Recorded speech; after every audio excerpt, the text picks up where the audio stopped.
Hiring a family member to help run your business keeps money in the household and creates a valuable tax deduction.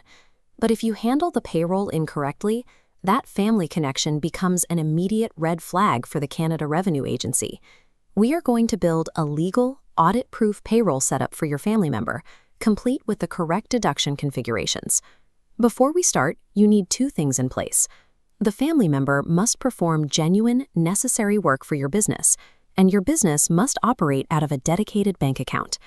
Establishing this formal structure from day one protects you from the income splitting trap, a scenario where the CRA taxes your family member's income but denies your business the tax deduction. Step 1 is defining exactly what your relative does for the business.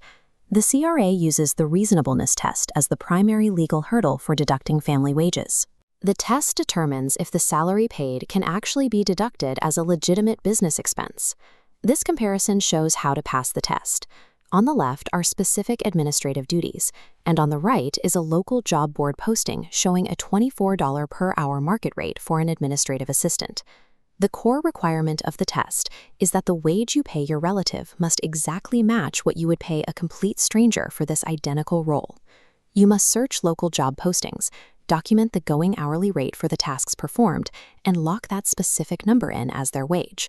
Do not inflate their salary to artificially shift your business income into a lower personal tax bracket. If you wouldn't pay an unrelated employee that rate, the CRA will flag it. Anchoring your family member's pay to objective, documented market rates transforms a suspicious family transaction into a defensible business expense. Now that we have established the wage, we need to create the physical evidence of the employment arrangement.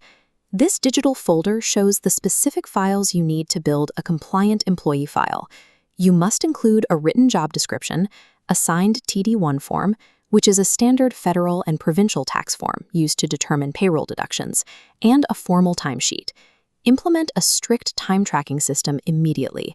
In the event of an audit, the CRA as an employee. Calling them an independent contractor to avoid payroll taxes can lead to severe financial penalties. Treating your family member with the exact same administrative rigor as a standard employee is your strongest defense against a CRA reassessment. Step 2 is operations. You need to open a CRA payroll account linked to your business number. This flowchart shows a gross paycheck splitting into 3 distinct pathways: income tax, Canada Pension Plan, or CPP, and employment insurance, or EI. When paying family members, the CPP and EI pathways require special attention. The CPP deduction is only applied if your family member is between 18 and 69 years old. If they fall outside that age range, you bypass this step entirely. Employment insurance presents a specific legal hazard for family businesses. Often, family employment is legally non-insurable.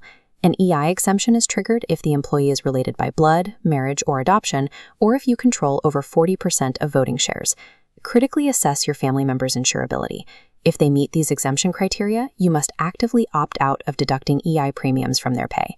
Correctly configuring these specific exemptions prevents your business and your employee from permanently losing money to overpaid, unclaimable premiums. The final phase is the physical transfer of funds and filing the resulting tax paperwork. Route all payments directly from your dedicated business bank account to the family member's personal bank account. Clean routing maintains a clear paper trail. At the end of the year, you must issue a T4 slip to your family member by the end of February. This is the CRA Form T2125, the Statement of Business and Professional Activities. To claim the corporate tax deduction, you must input the total wages paid to your family member exactly here on line 9060. If you compensate a family member with physical business product instead of cash, you must report the value of that product as both business income and a deductible business expense. Following this exact sequence of routing and reporting successfully converts your household labor into a legally protected corporate tax shield. Your family member is now legally on the books, earning a market wage and contributing correctly to the tax system. You have successfully shifted workload off your plate while keeping financial capital safely within your household. If you remain uncertain about your specific EI exemption status, you can fill out this official ruling request form to get a binding decision directly from the CRA. By treating the hiring of family with absolute procedural compliance, you secure the financial future of both your business and your household.